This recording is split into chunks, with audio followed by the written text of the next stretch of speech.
Now we're Little lambsy divey, a kiddly divey too, wouldn't you? Oh, that was sporadic. yeah, it'll happen. Every once in a while, I'll just burst out into song. This has been one of those times.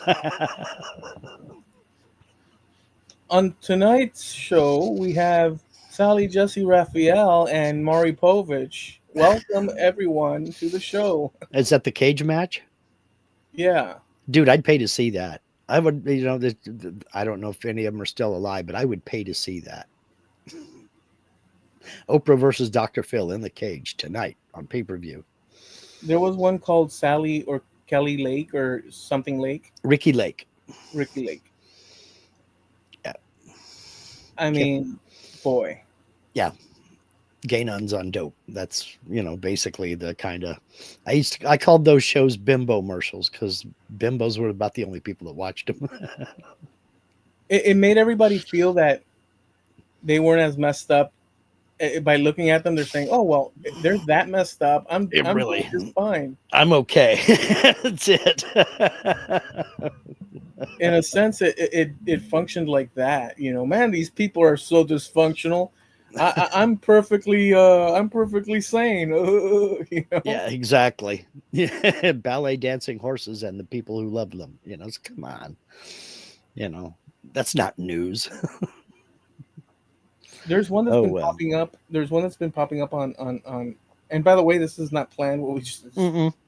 um, it was just my reaction to your. For some reason, I don't know. It happened. Um, so there's one that's been making the rounds, where it's one of those old clips, and then you have a lady there, and her boyfriend, and she's a European gal. He's of African ancestry, let's say. Mm-hmm. Um, it's so stupid, and so he says, "Look, there's something I have to tell you," I and she, think I've seen it. it, I what? What didn't you tell me?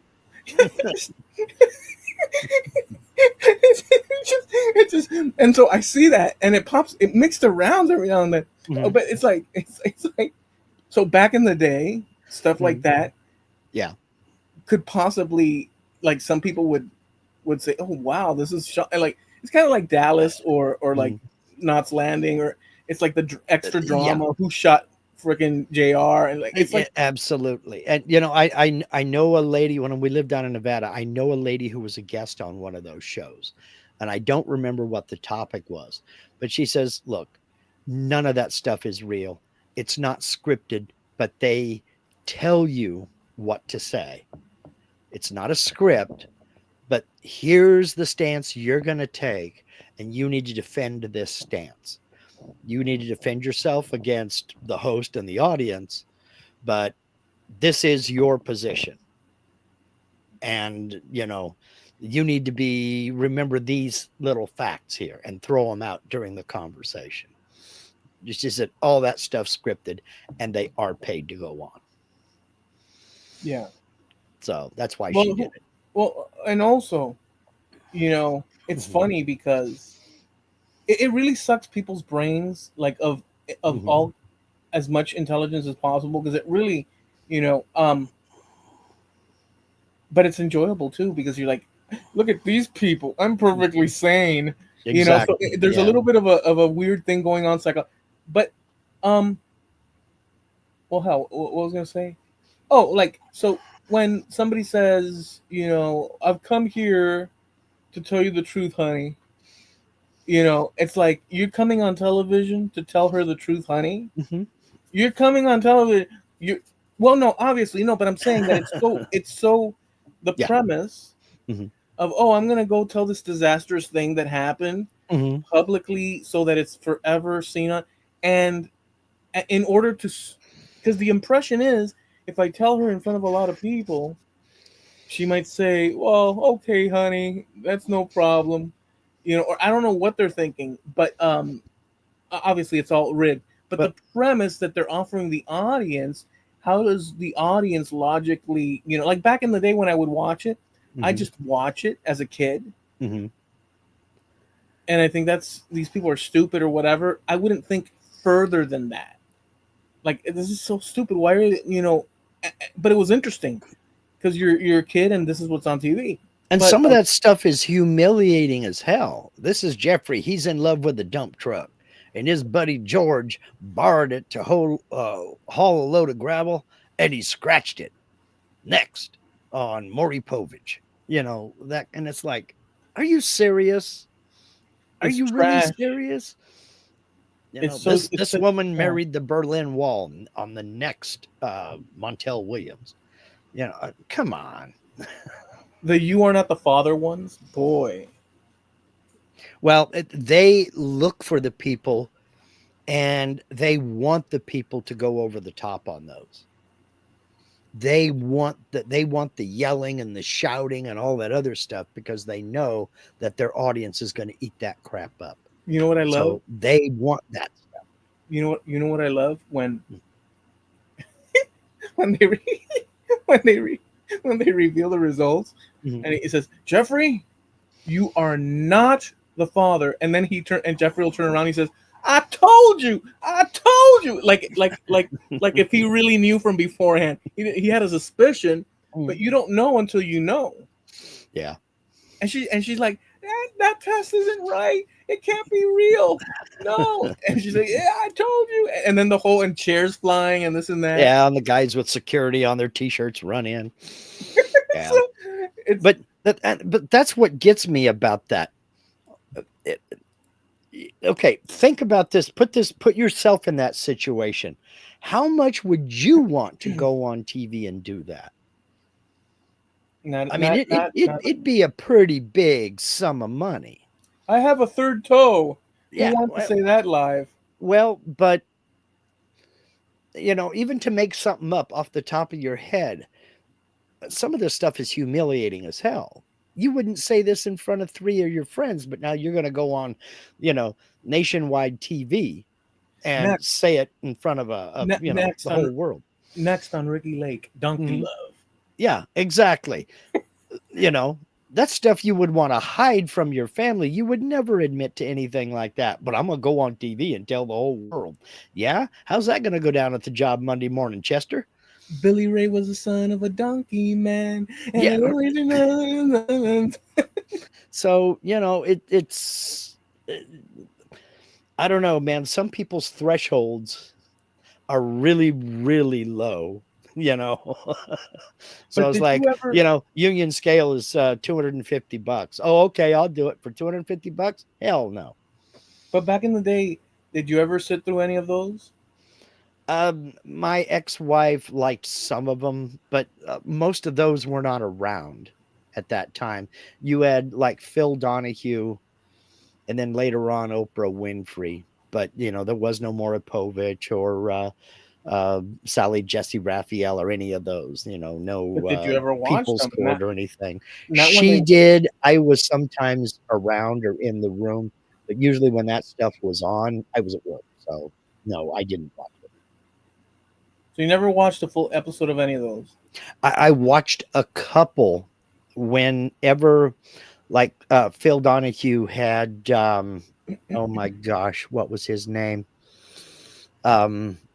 Nobel Prize winning economist Milton Freeman. Milton Friedman had him on, and I watched that one.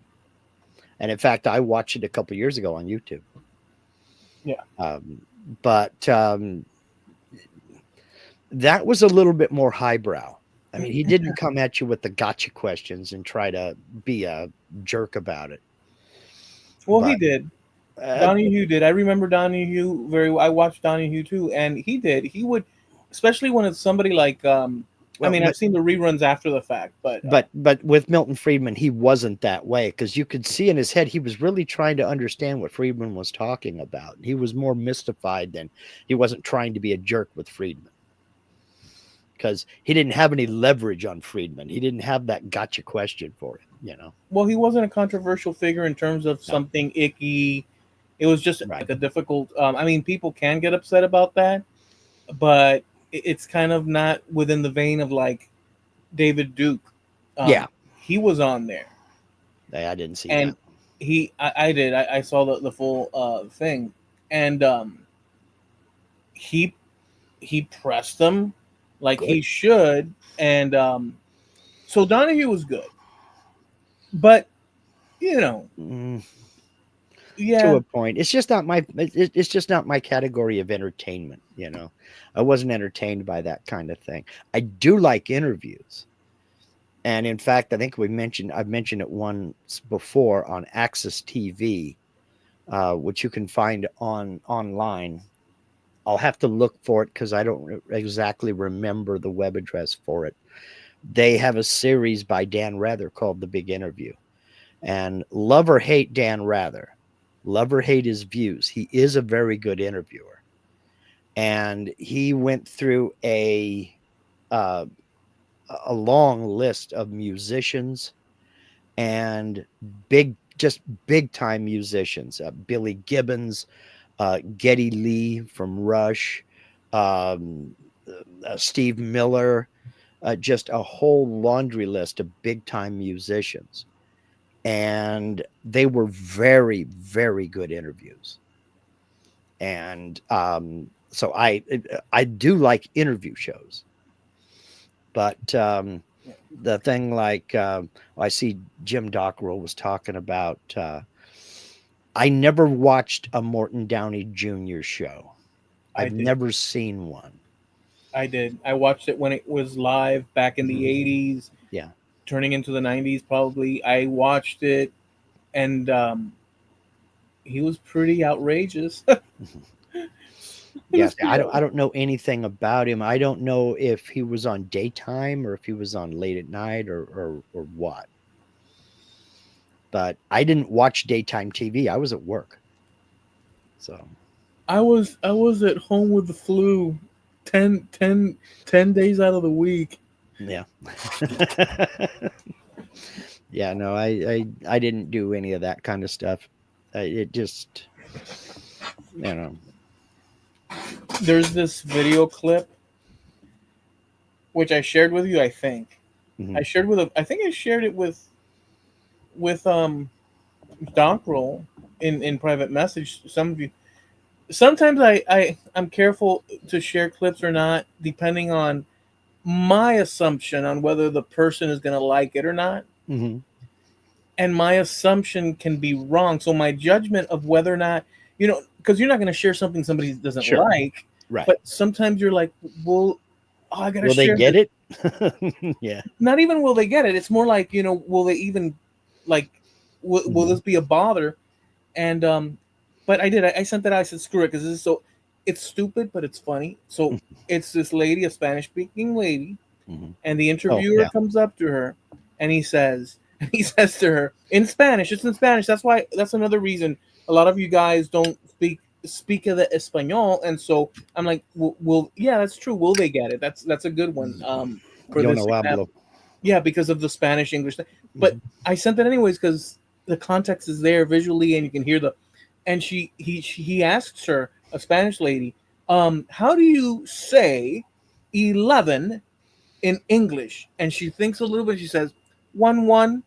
And the moment she says 1 1, because she just doubled up, because 11 is Yeah. two ones, so Mhm. she's 1 1, and then immediately after there's like a little dog dancing to a Latin song where Mhm. the Latin singer actually says 1 1.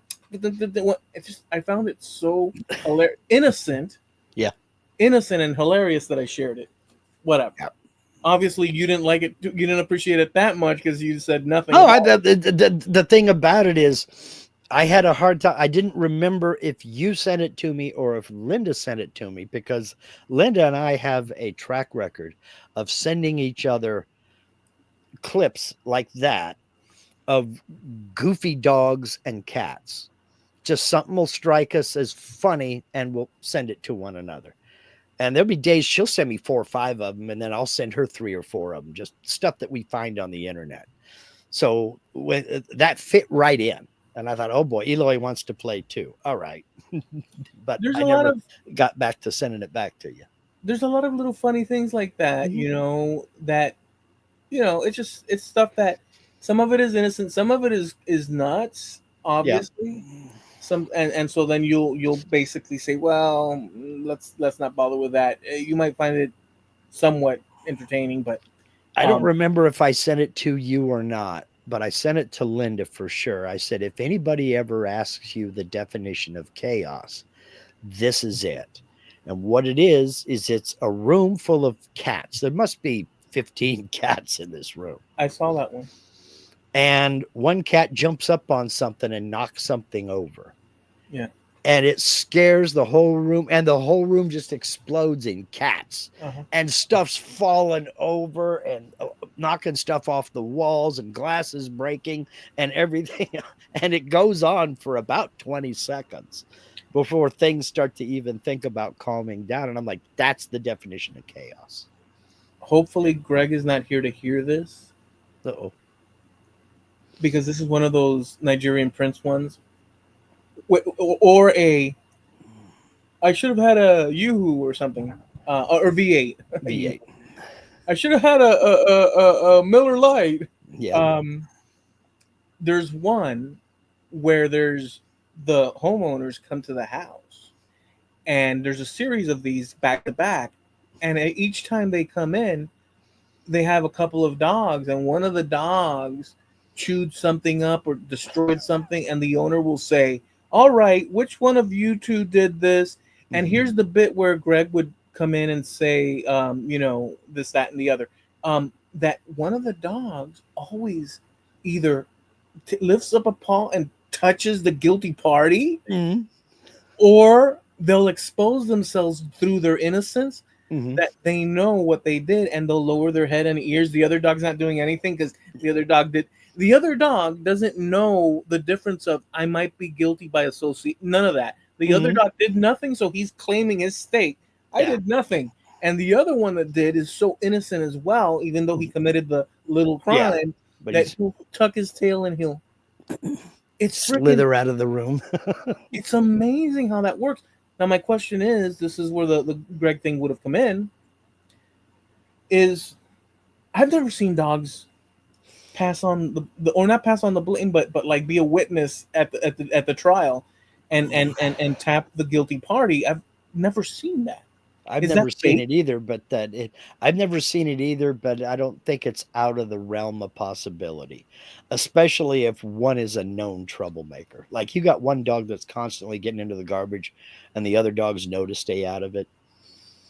Yeah. I don't see it outside of the realm of possibility, but I've never seen it either. Because usually you don't need to know. You don't even need to ask who did this. You know who did it. Just look at the dog, Yeah.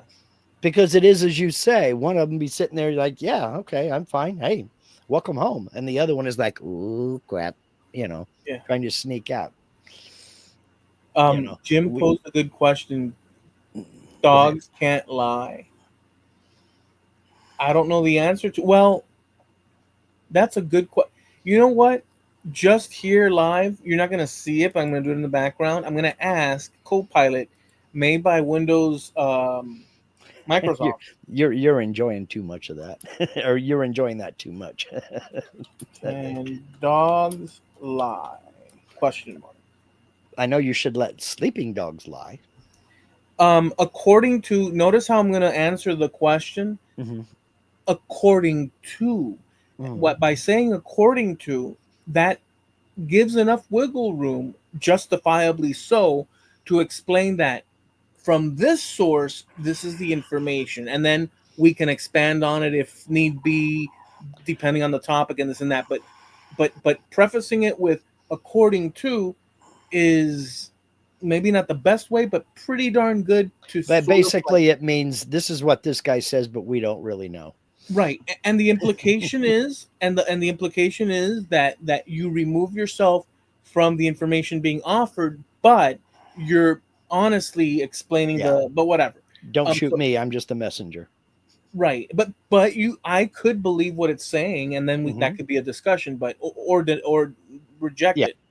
It says dogs don't lie in the way humans do because they don't have the same complex understanding of deceit and intention. However, they can exhibit behaviors that might seem like lying. For instance, a dog might act as if it hasn't been fed when it already has, hoping to get extra treats. This Mhm. behavior is more about learning what actions lead to certain rewards Mhm. rather than a conscious decision to deceive. And I'll stop there because it keeps going a little bit more with another Yeah. paragraph, but that basically hones in on the point. Yeah. Yeah. What do you agree or disagree with what I mean, I don't know. I mean, I guess it's not outside of the realm of possibility either. I mean, do I you mean, do you have you ever walked into your kitchen and trash was all over the floor and you didn't do it, and the only other entity in the house is Vigo, and Vigo's sitting there like, "Oh no, I didn't do it. Some other dog came in here and did that stuff." I guess you've never seen the video clips of deer from the street out and about crash into the house, wander around when the homeowners aren't there. Yeah, but that's usually prefaced by the fact that the door's been kicked in or something like that. They've crashed into the house. There's a And then the difference. dog's sitting there waiting for the homeowners and he gets all the blame. Yeah, and my Yorkshire Terrier isn't capable of kicking out that damn door from the outside when he was in the house all day. So So, but do you agree? So your answer I was mean, you don't know. I don't know. I really don't know. So So what I'm it's I'm not prepared to take the word of anybody just at face value on based on one comment. You know. well, but what do you so you, in hearing that, Mhm. does it sound does it sound reasonable? Does it sound It's suspicious? And no, if it's it plausible. does, It's plausible. and, and if it does, so okay, fair enough. How about you guys out there? Does that sound reason? It sounds reasonable to me, but I, like Mark, don't really know. Jim is having a hard time with his dog, I think. Dogs may bark at something they pretend to see and then take over your sleeping spot. That's Anyways, I, like Mark, Mm, do not know either. That's a given because we looked it up based on the fact that we don't know. mhm. So the only information we have is from that AI. Yeah, exactly. And I haven't looked into it enough. But it Um, sounds reasonable. well, it sounds plausible. Yeah, sure. Why would you? Why would you doubt that?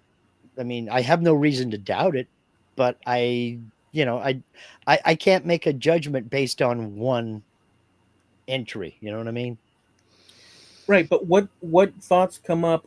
Well, show Jim's thing. Yeah, Jim also said that dogs can learn to use deception through trial and error. For example, a dog might learn that whining at the door gets them out of their spot on the couch. So, yeah, um, yeah, I can see that, do something to get you out of what they think is their spot on the couch. I can see that, but eh, you never know. But it sounds like you need to show your dog who really is the boss.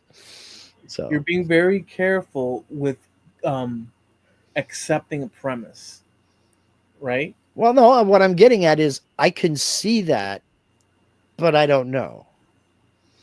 Lots of things happen anecdotally, you Yeah, know, it's but not that like we. but that doesn't mean that that's the norm or the established fact. Like you might get on a roll and we'll do the flip the water bottle thing. You might flip a water bottle 30 times in a row perfectly and it land perfect, but never be able to do it again. Now, does that make me doubt that you did it? No. It just means you didn't do it this time, you know. So it's is that the norm to be able to do that 30 times in a row? Maybe for you it is, but not for me. I mean, it's anecdotal. So I can't take it as fact one way or another, especially when Okay, I've never looked into it. right, Uh, but you've been around dogs. I've been around dogs, but I've never been around a dog that's done that kind of stuff. I got to admit, most of the dogs that I have had have been more or less pieces of furniture that very rarely initiated any activity on their own, But if you get up and do something, they're more than willing to dive in and be a part of it. The dog will get up and he'll go over to the door if they want to go outside, but they'll be dead asleep if I go over to the door to go outside. They want to go with me, but that was my idea, not theirs. you know so it's get up off of the couch and go into the kitchen. Of course they're going to follow you. Get up off of the couch and come down the hallway. Maybe he'll lift his head and look. Oh, he's going in there. I ain't been in there in a long time. Get up and come follow me, see what the heck's going on. And Lord help you if you ever decide you want to lay down on the floor and read the newspaper, because that ain't happening. The dog's just coming to lay down in front of you, cover the paper. I read something recently, although I've read um, the same sort of thing surrounding man's domestication of dogs, and that all that. Mm-hmm.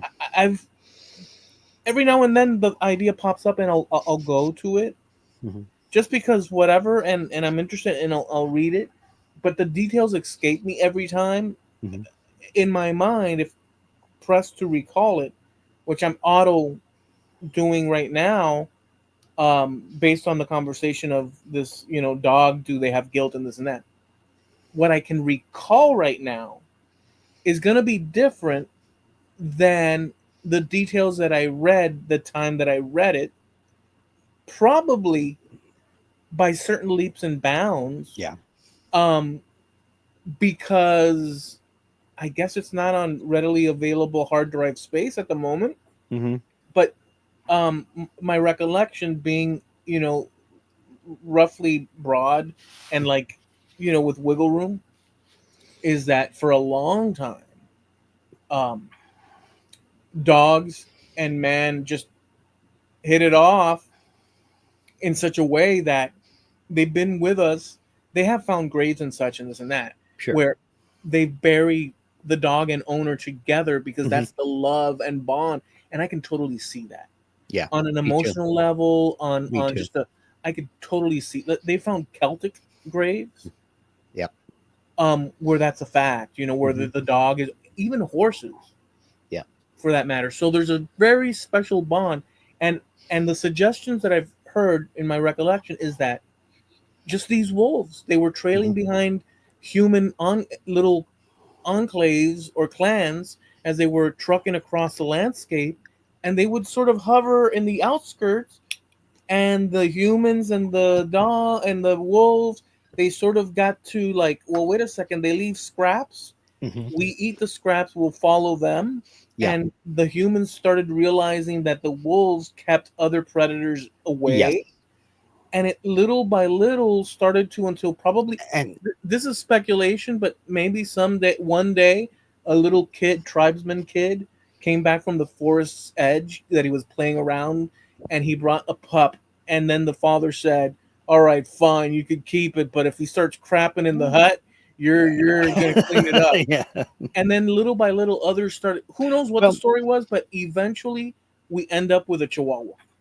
yeah, but that's the foundation of a good percentage of human relationships with dogs still to this day: companionship and protection. Mhm. Those are the two big factors. And I'm sure even back then, that protection, as you say, the wolves around, back away from the humans, far from the campfire, but still around the humans, kept other predators away.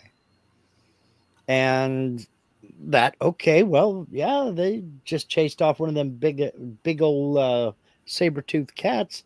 Throw in the bones, throw him the scraps, you know. Yeah, and it worked out pretty well. Look, I have to say that when I see a dog, I'm gonna tell you right now, it's true. I recognize that it's a dog. However, something inside of me elevates that dog Mhm. to the status and rights and international recognized human rights that Be all other, careful with like, that. What's that? Be careful with that. I why? Oh, Just because messing with you. they violate it all the time. Yeah. Yeah. Well, you get the point though that I see them and I recognize their dogs, Hmm. but I They're, cannot they're, help but categorize them as on par just about. yeah, there is a big time emotional connection. And some people never feel it with dogs. Some people are cat people. Some people just are not don't feel any connection with animals at all. But um, I'm the same way. I'm a dog kind of guy. Now I respect them, and I know you don't just walk up to any old dog on the street and try to pet it. That's a surefire way to get bit because they are protective. They are territorial. You know, especially of their family and their surroundings, their hooch. Our next door neighbors have a German Shepherd. I've never petted her because she's very, very protective. Closest I've come is, and we got this okayed with the owners, is we buy the pepperoni treats and we'll break one in half, and Linda will give her half, and I'll give her half. And she knows that when one of us is out, she runs up to one spot in the fence, down away from the flower bed. She'll hop up and put her paws up on the fence. And I'll step back into the house and grab a half a pepperoni and come out and I'll give it to her and talk to her. And she doesn't bark at me, but I've never attempted to pet her because Right. I know she's very, very protective. And I don't want to break any training that they have given her, you know. Yeah. So, There's a video. There's a couple of them, but there's one where they try to. So dog owners, mm, they want to make sure. I don't know why, but whatever. They want to know that their dogs are like either love them, mm, or in other videos, are they going to be good dog guard dogs and such and this and that. mhm, And so you've probably seen them. It's just so great because so they have the living room camera, and then they'll have a actor mhm. bust in a ski mask and this and that. These domesticated animals, most of them go rah, rah, rah, and then they then they haul Yeah, ass. wet themselves. Yes, They haul exactly. ass. There, and And that's some of the videos that Linda and I will send to each other, where you have somebody will dress up in a Halloween costume and come through the front door, in like a T-Rex suit or something like that, and just walk in the door, and the dog just jumps up, tail between its leg, and just absolutely wets itself trying to get away. You yeah, know, yeah. it's hilarious. Some of that fun stuff is hilarious, man. I mean, how about the owner? The owner invested Hmm. all this, and the dog's like, "You take care of yourself. I'm gonna Hmm. take care of me." Hmm. Shoo off, dude. Yeah. It's so hilarious, dude. I tell you, I wouldn't want to own one, but just watching these videos of people who send them in, and a lot of these are compilation videos. I think my absolute favorite dog to watch anymore, there's two of them, golden retrievers and huskies. Huskies are drama queens. They are overly dramatic about anything. There's one video where this lady walks up to her husky laying right on the top step. I mean, just all stretched out, just laying there, kind of chilling. And she walks up, she wants to go down the stairs. She just touches the dog's back with her slippered foot. And the dog just howls like you just beat it with a willow switch 36 times. Just, it's like, oh, you are overly dramatic. Knock it off. You know, it's they're hilarious to watch, man. There's one where there's a dog, it's a husky laying out on this guy's deck, and it's been snowing, and the snow is covering the dog. I mean, it lifts its head up, and you can see the snow crack. And he's like, "Hey, Roof, some lady on the internet says you're cold. You're not built for this weather. You need to come inside." And the dog just lays its head back down and goes back to sleep. It's like, dude, come on. Yeah, They are built for that. yeah. I find them just amazing. I don't know because there's a balance with everything where you're 1 foot. like how you were being very cautious earlier. I just Mhm, don't know mhm. concerning whether or not they feel guilt or Right. guilt Mhm, or deception. You were very so there's this thing that occurs, or at least I recognize it in me.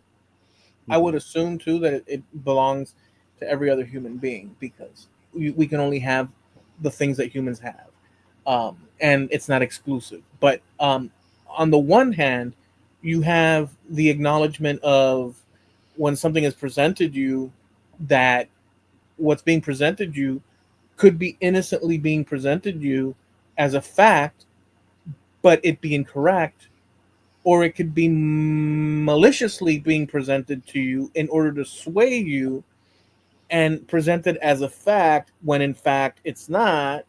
And so one is always, to one degree or the next, depending on the human being, it's a scale. Mhm. Um, Depending on how much one is careful with those things, um, attentive to that one. Yeah. But the qualifier is that it all depends from moment to moment in the life of a human being. And I'm speaking for myself, but I would bet money that it's true for human beings.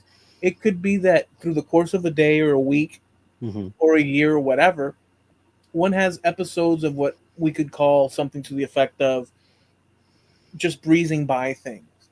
We can't always be factual. We've talked about that in the past Sure. with every single thing. How minute do you want to get and this and Well, that? not only that, but I mean, everybody's knowledge is limited, so you can present as far as you know now, but that's also subject to change.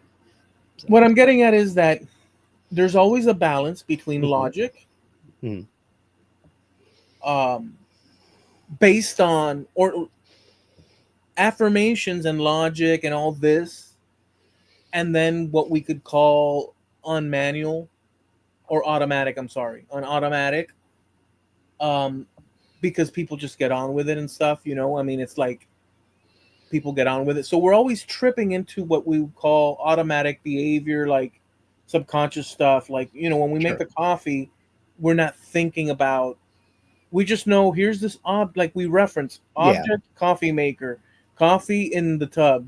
yeah. You've Um, done it so many times you can do it blindfolded. Yeah. right. You're not necessarily, and you can expand that to a bunch of things. Mhm, So we always have this balance of daydreaming, mhm, and then when we get down to business, we're saying, well, wait a second, Mark, X, Y, and Z, and well, Eloy, X, Y, and Z. There's always these things at play in the life of a human being, mhm. um, which you can't really No. control for because it's just humans are so darn Yeah. complicated. Yeah, and a You know, certain percentage of the population is gonna believe the first thing they hear, and that's all they're gonna think of as a fact. Certain percentage of the population will reject the first thing they hear, and that's all there is to it. And there's another subset who will just ignore the whole thing and don't really care because they don't think it affects them. And then there's another subset that'll say, "Well, wait a minute," and then research it. So, and everybody falls somewhere in that spectrum several times a day. the people You that I know. dislike the most Mhm. is not the people themselves as humans, but it's the narrative paradigm they follow, which is the means justify the ends category. And these are people that, based on whatever the topic or issue is involved, um, in order to overcome, or secure their idea, position, whatever, the means justify the ends. They are capable of, to a degree, of anything, including lying, Mhm. nudging the truth to fit their what they want Mhm. to put out, and this and that. And so there's this whole, so that kind of act. So it's not good faith interactions and such, and there's a lot of that out there too as a subcategory. Oh, sure. Well, nobody wants to be humiliated, especially in a large group. So you're going to defend your position. And some people will, instead of saying, okay, I was wrong about that, no big deal. Other people will just, I mean, double down, triple down, and quadruple down because they can't stand the idea of being proven wrong, especially in front of a large group, you Yeah. know? And I Yeah. mean, narcissism plays a heavy role in that. And but it's my cynicism that tells me not to believe the first thing I hear. It may be 100% factual, but if I really care about the topic, I'm going to research it or get some more sources than that one. That's why I couldn't. That's why I couldn't uh, give you a yes or a no on that thing that you typed into Copilot, simply because it's the first I've heard about it, and I never 100% believe the first source. If I'm interested in it, now I'll research from here. They Well, may be let me absolutely push right. let me push back on that for a They second. may be absolutely right, but I don't know yet because that's Well, the first thing I've heard. I got it. I got it. Let me push back on that. See what you say. So, you explained your reasoning. Hmm. When I asked you the question, you explained, well, I don't know. And then I pressed a little bit. You said, Hmm. well, it's the first time. And then I replied to you. Do you recall what I replied to you? No, but go for it. I don't. I don't. Okay, Or that's fine. I replied, well, yeah, I agree with you. I'm oh, in okay. not so many words or in a different way Hmm. that I agree because um, it's not like I'm a dog Yeah. neuro Yeah. Well, psychological. neither am I. Right. Right. Well, no, that goes without Hmm. saying because, but I replied to you Hmm. in agreement, right? Okay. So now here's the pressing. Now here's the pressing. This is just to see. Hmm. So now you would agree, putting aside um, interest and all these things that we usually go to Hmm. as a way to reroute the thing. Sure. Putting aside that I'm not too interested in it or this all those that stuff, Hmm. but you would agree. Notice I'm closing in the tracks. You would agree that once we establish that we don't know, Hmm. that this is a first go round, Hmm. it is completely reasonable to engage in the topic established already that we don't know for sure, but we're exploring like we do here on Trampled Underfoot Hmm. with any number of topics. In other words, we established it that you don't know for sure. I get that. Hmm. And I agree with you, and I likewise double down or side with you on that issue. But now moving away, what are the things that come up from that topic? Expanding that with the knowledge that we don't know about the stars further than a telescope guy somewhere in India that studies such things. But we explore the topic with the caveat that there's always room for no, the truth of the matter is closer to this and this and that. Is that something that you would agree to with what I just said? Well, but I'm going to also throw out another caveat in that it depends on a person's interest. Because if they're not interested in the topic, there's not a whole heck of a lot for that person to discuss. Did you Now, hear what I said though? well, let me finish. I threw out my caveat because you threw your caveat in there. All right. Um, yeah, we can accept that there's more out there to explore. We can also accept that it's perfectly reasonable that they may be right, but we also have to accept that that may be wrong. So I can't I can't consider myself any type of an authority on I'm going to pick that topic, the dog lying. I can't consider myself enough of any kind of an authority on that to even continue the discussion without further research. Because to me, any further discussion is 100% speculation. And while that does have a purpose, uh, it doesn't for me because to be honest, I'm really not that interested. Okay, so did you, when I set this up, Mhm. did you hear me say, I'm just curious, Mhm. did you hear me say, setting aside the typical go to of that I'm not interested? Mhm. Did you I hear that? heard you say that, but you can't eliminate that. That's like saying, let's discuss breathing out, but leave out the fact that you have to breathe in first. You can't dissect it. like that. You can't eliminate cause and effect. You can't eliminate cause if you want to talk about effect. And you can't eliminate effect if you want to talk about cause. You can talk about one and then the other, but they have to go hand in hand because it is a cause and effect type of a thing. Let Now, me I said it's perfectly reasonable to admit that, yeah, there's further exploration that could be done on the topic. so basically basically that was the question, because I already, Mhm, by bringing in I'm not interested, mhm, that I brought in, mhm, I acknowledged, I anticipated, mhm, you do understand, I anticipated that this is mhm, one of your go-to things, um, that you mentioned as an option. mhm, I'm not dismissing it as a valid option. I'm mhm. just saying that this is one of the things that you typically go to when a discussion is not necessarily something that you'll go. And I'm not saying that it's not applicable, it's Well, completely applicable, but right. the bit, but that's why I brought it up, because I already know, Mhm, I already know the options that, mhm. generally, not all the options you're capable, but like the general, based Yeah. on your answer, Mhm, originally. And so I mhm. I basically started seeing a pattern. Yeah. But you did, it's true, you did answer, you saying that, yeah, it could be explored more, and then you added the caveat, which I preemptively Yes. put Yes. out. So I think we were both pretty much saying the same thing, that yes, there's always room for further exploration, Yeah. even in things that we take as fact now, because things change.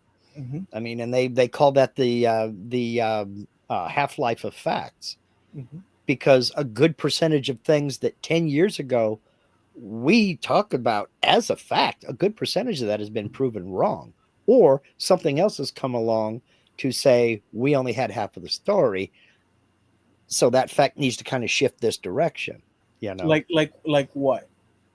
Oh, Let me ask it this way: give me an example if you have one, and then how many examples where that's not the case, where the facts that were available, I don't know, 10 years ago, 20 years ago, 30 years ago, how many, if we percentaged out I mean, we all know that a light bulb screws on one way, it might be, I just, the point is that one example, and can everything change? Yeah, everything can change, but specifically. potentially, for instance, it was thought for, I mean, forever, that there was no way to accurately age a lobster. We didn't know how to figure out how old they were. Well, about 6 years ago, they discovered a way, and they did it the way they always find out about these things. First, you have to kill it.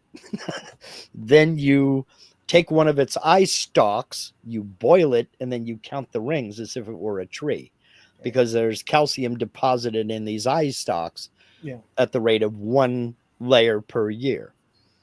So it was a fact, however many years ago, we have no way of aging a lobster. We don't know how to do it. Now we do. So that fact changed. Just there's little things like that, and then there's other larger things, And I couldn't give you another example right off the top of my head, No, no, I know that there's but examples out there. I just wanted you to give one, now, and that was an interesting one. now I don't know how true this is, but I have heard through reading various websites, and I've come across it in various websites and what have you. Um, One of my go tos is the Mayo Clinic website. Um, they said that medical students are taught that approximately 10% of what you're going to learn in medical school before you leave, before you graduate and go on to internship, approximately 10% of the things you learn are going to be found to be false, or are going to change in a drastic manner as they come up with new treatments or they discover other causes. Like, for instance, for years, it was medical science, it was established medical protocol that ulcers were caused by various things, from stress to high acid levels in the stomach, There were all kinds of different causes for ulcers. Then it was discovered later that it's caused by an H. pylori bacteria, Yeah. and that courses of antibiotics could kill off that bacteria and let the ulcers heal. So things like that, it comes along with as new medical discoveries are found and new treatments are found. A lot of these facts are just going to change. Now, I don't know if that 10% number is correct, and I don't know if that's still taught, but it was talked about in a couple of these medical websites that I Yeah. frequent when I'm interested in stuff. Never Google your symptoms, guys. Never Google your symptoms, because I don't care if you fell down and you have a wrist that bends here and another bone that bends here. If you Google your symptoms, you have cancer. That's just all there is to it. Yeah, that's not necessary. Well, it depends on the person's like, Mm-hmm. what their preference is with that, because some people do like, and talking about that, um talking about health, there's a guy, you've probably run into him. I don't know if you've run into him or not, but he's like a 40 something year old multi-millionaire billionaire type guy, um that has decided to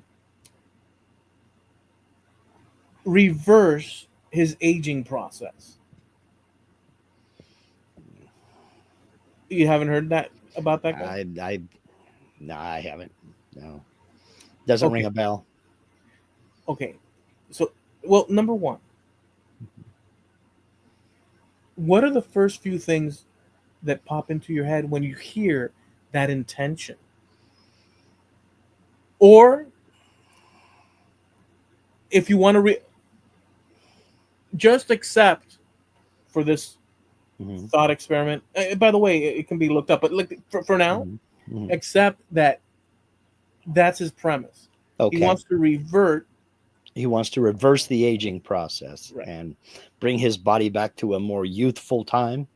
Right. Well, I haven't expanded but just that first Mm-hmm. initial explanation. What does that pop? What pops up in your head in terms of that?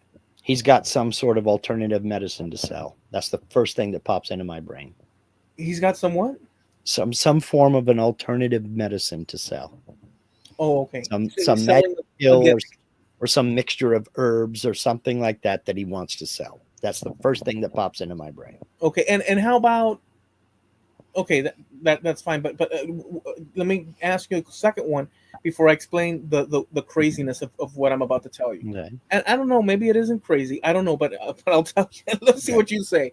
But my second one is this: if if in fact he's sincere, Mm-hmm. I'm not saying that I believe he's sincere or insincere. I'm saying if this individual in his mind is claiming to the world Mm-hmm. that I am here to revert aging, and he believes it Mm-hmm. without explaining any of the details further, what does that?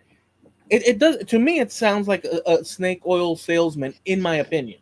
Mm-hmm. Same here. Okay, so you're along those lines, But roughly. yeah, but if he is sincere and he thinks, and he really honestly thinks that he can do this, He might be and crazy.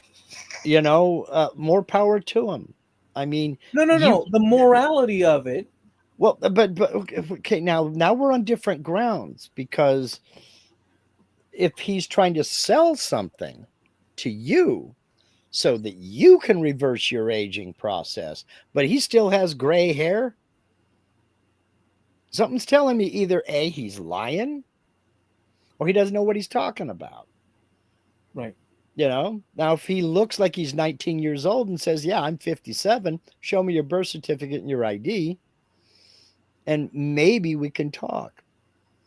But if you are going to tell me how to look 10 years younger and you look like 10 miles of bad road, yeah, that's not a ringing endorsement, homeboy. I agree about the snake oil salesman, and the morality of that we don't even have to talk about, because we both know that it's just a huckster trying to swindle people out of their money. Right. Right. But if this dude comes along, see, there's a difference in, say, I'm going to try to make myself look younger. There's a difference between that and saying, I can make you look younger. Mhm. There, to me, there's a huge difference there. So if he wants to reverse aging, that may mean just going to the gym and getting rid of the spare tire around his gut, to which I say more power to him. Or if he's a serious researcher who wants to genuinely look for a way of you can't stop aging, but maybe make it more gentle on you, then I say go for it. Research away, McDuff. All right, so But let me just give you the synapses. Obviously, missing all the details.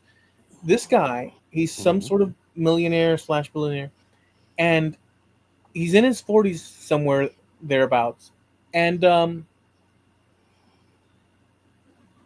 with his spare time, he decided to follow and the process of recording and measuring all his vital signs, mhm, everything, eyesight, legs, liver, lung capacity, everything, and monitor it on a mhm, continuous basis while involving himself in a health regimen, mhm. radical health regimen, to optimize scientifically. This is the claim that he makes, and Okay. scientifically, I mean, there's materials out there, but so to measure everything and adapt everything scientifically all down the line in order to reverse age and his claim. And by the way, he does look healthy.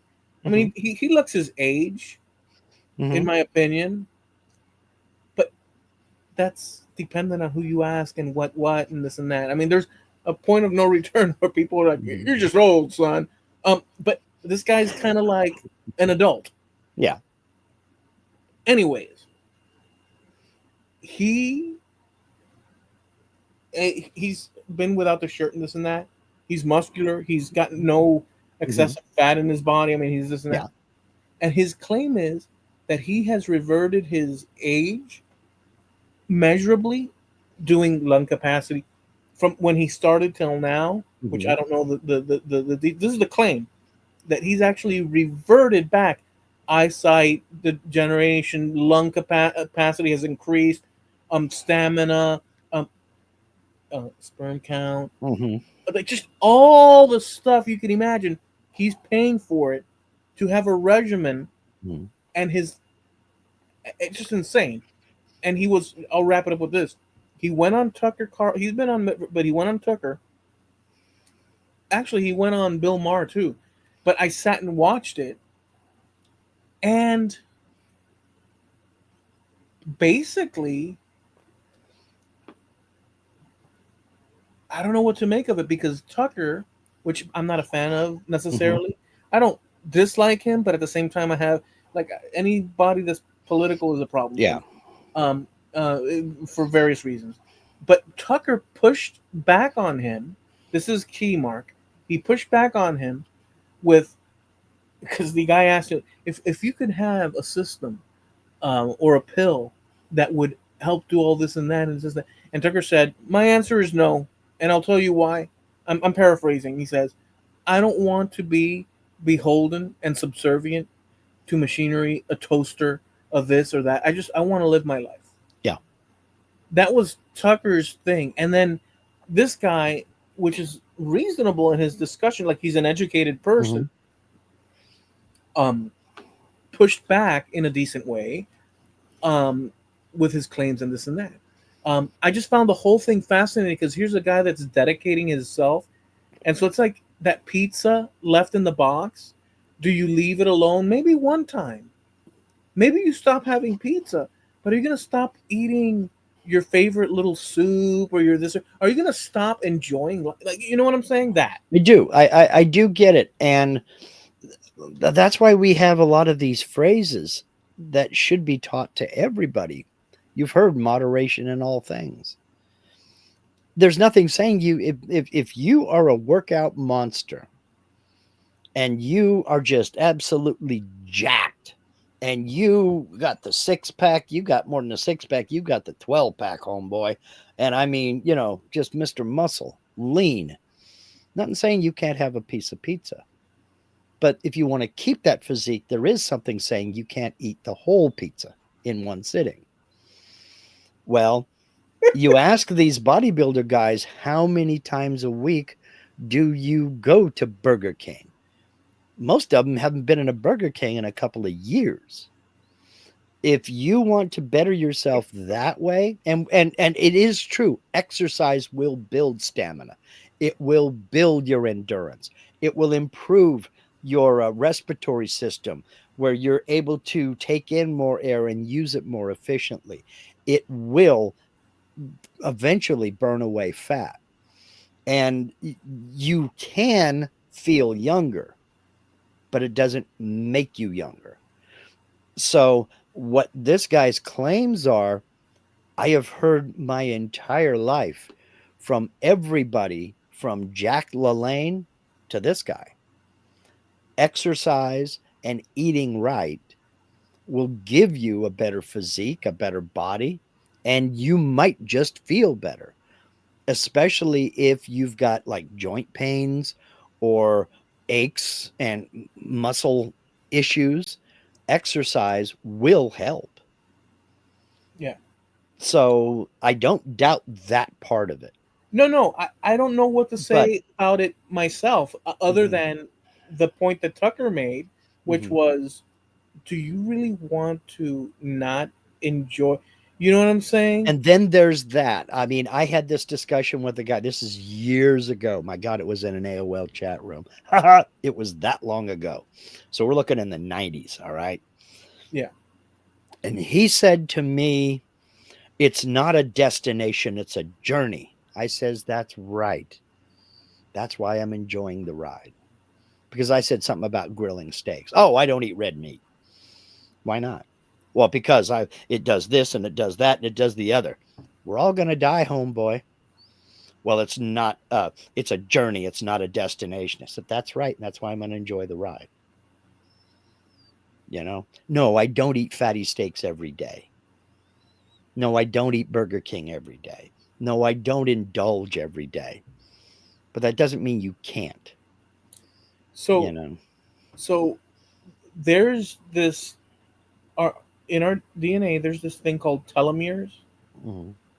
and they have ends on them within our DNA, and they have studied these things, Mm-hmm. and the telomeres. Some people have short telomeres, and some people have long telomeres, and everywhere in between. But there's a length to them. The longer people's telomeres are, the more degeneration can occur and still keep themselves together in terms of eyesight, skin rashes, this, that, and Yeah. the other. And like it runs the Sure. gamut. So if you have long telomeres, that means you have more material that can be conserved or can fight against. It takes Mm-hmm. longer to. So Yeah. it's associated with a longer lifespan. Mm-hmm. Obviously, it doesn't mean that you get in a car and you jump off a Yeah. cliff, and in that Sure. case, but on Natural lifespan. right, on average, the longer the Mm-hmm. telomeres, Mm-hmm. the better you are off in terms of the findings. Yeah. But it can vary. Sure. So there's the generalization of what it Mm-hmm. points to, and then there's their variations, because humans are individuals. Right, Um, exactly. And there's also environmental conditions and behavioral conditions. all If sorts of stuff. But itself, the right. longer the telomere, it's a good starting place. Mhm, You know, so there's also a biological thing going on as well. mhm, This guy's trying to regulate that mhm. by doing all these things and this and that, all these number of things, and he's on about that. And I think, well, he mentioned as much in a sense Mhm. during the interview. He said, well, in 300, in 100 years from now, what do we, I'm paraphrasing. He says, what do we today, when we think about the 1500s, Mhm. what do we say about the 1500s? At best, this is what he says. At best, we mention 5 or 10, 15 things that are key hot point hot points or key points, and that's our summary recap of the 1600s. Everything that people did, individual circumstances, the to Mhm. and fro, the this and that, it's lost to us. And he even said either by interest, because people are just not interested, Mhm. or because we just have no memory of it, because we just don't have the, so all that's gone by the way. And so then he says, well, 300 years from now, we're having this discussion here today. Mhm. um I'm looking to revolutionize, push the bounds. And he made arguments and this and that, and Tucker always would return to basically the let's put it this way, the Christian or religious or spiritual concern of Mhm. all this and that. I just found the conversation interesting. Um, and nothing. I just wanted to share that Well, about that I that. uh, I think if it's right for you, if you enjoy it, and if you really feel better doing it, then go for it. Just knock yourself out. Have an absolute blast doing it. And you may be 100% right in your endeavors. But as he said, it's um it's a journey. It's not a destination. And I don't want to live my life based on a timer saying I got to eat now. I got to eat. I got to weigh my food and have this much of this Yeah, much of that, and this much of the other. I yeah, don't want to live my life filling in blanks on a form so I can go back and look at it the next day and say, okay, I was good all day. I can have a candy bar today. Bull. I eat when I get hungry. I have snacks when I want a snack. But again, it's moderation in all things. It would be real easy to be 400 pounds. It would be real easy for me to be 400 pounds. And the reason I'm not 400 pounds is because I don't want to be. So, yeah, it drives Linda crazy. She doesn't understand how I can buy a bag of candy. Like Reese's, the little bitty Reese's peanut butter cups. I went on a binge with those, last year. I can buy a bag of those peanut butter cups and set them behind me and make them last for 2 weeks. That just boggles her mind. How the hell can you do that? Because she's the type of person that if it's there, she'll keep picking at it until it's gone. And me, I can forget that it's there because it's not a priority to me. I'm more prioritized on having something to drink than I am having something to eat or to snack on stuff. Yeah, I do snack, but I don't eat the whole thing all at once. You know, my there's. guilty pleasure. Mhm. Oh, go ahead, go ahead. No, go for it. No, I was gonna say my guilty pleasure is Mhm. Schneider's pretzel pieces. Yeah, here lately, I love them. Love them. here lately, it's the cheese balls. Have your cheese ball manufacturers have your people call my people? We'll do lunch. So, um, I'll trade you 4 cheese balls for 4 Schneider's pretzels. I don't have any Schneider's pretzels, but or I'd go for that trade. Would you take that deal? I'd take that deal. They're so Okay. good, dude. They really are. They're Yeah, so no doubt. complementary to No everything. doubt. I agree. I agree 100%. Oh my goodness, dude. Oh my goodness. In I'm, any event, we don't have. Hey, we're preaching to the choir when it comes to living life the way the hell we want to, right? We're not here. Linda M&Ms are says for for eating. eating with a shovel. Yeah. I mean, our replies here. I mean, there, but there's a little something in there. There's a few little somethings. Hmm. You, as Mark Lindsay, and everybody else, and myself, we are to a great degree a product of cyclical, habitual, um, like cycles. Yeah, habitual behaviors. Yeah. Yeah, I mean that's all. We enter a cycle Hmm. of something, and we continue to repeat it and repeat it and repeat it Yeah. along all levels of different things. But we do have a notion of, well, this was not good for me, or yes, this is good for me. Yeah. Yeah. But in our world, roughly, there's a lot of like uh, the rubber band can be stretched. Sure. In that guy's world, Hmm. according to his thing, Hmm. it's a regimen. Yeah. And I don't want a regimented life. I tried that in the army. I don't want to be told when to wake up. I don't want to be told when I'm going to eat and what that's going to be. I don't want to be told now's the time we do this. We go out and we exercise and we run 2 miles. I don't want to be told now is the time to go to the. I don't want that life. I've had that life. I did my service, and I left that life because I didn't want that life anymore. Some people need that. Some people want that. Some people enjoy that. I wouldn't say anything bad happened to me. I have some real good memories and I made some real good friends, but it wasn't the life for me. No, you did it for a long time. Well, I did it for 9 years That's a long time. in 2 different spurts. I did 3 years, well, 3.5 years, 3.5 years, then 4.5 years, 5.5 years, something like that. I don't remember. It I was love 9 years. See, it. Are you doing? it all ran together. Are you doing? Hey, are you doing new math? New math. Well, no, it's army math because a certain amount of your reserve time counts. Oh, okay. I'm all So, about the new math. Nu. yeah, You exactly. just use the numbers you want, and you get the results you want, man. Linda says you keep forgetting that year in the Guard, the National Guard. Yes, I did. I did count that. That was why my math wasn't adding up.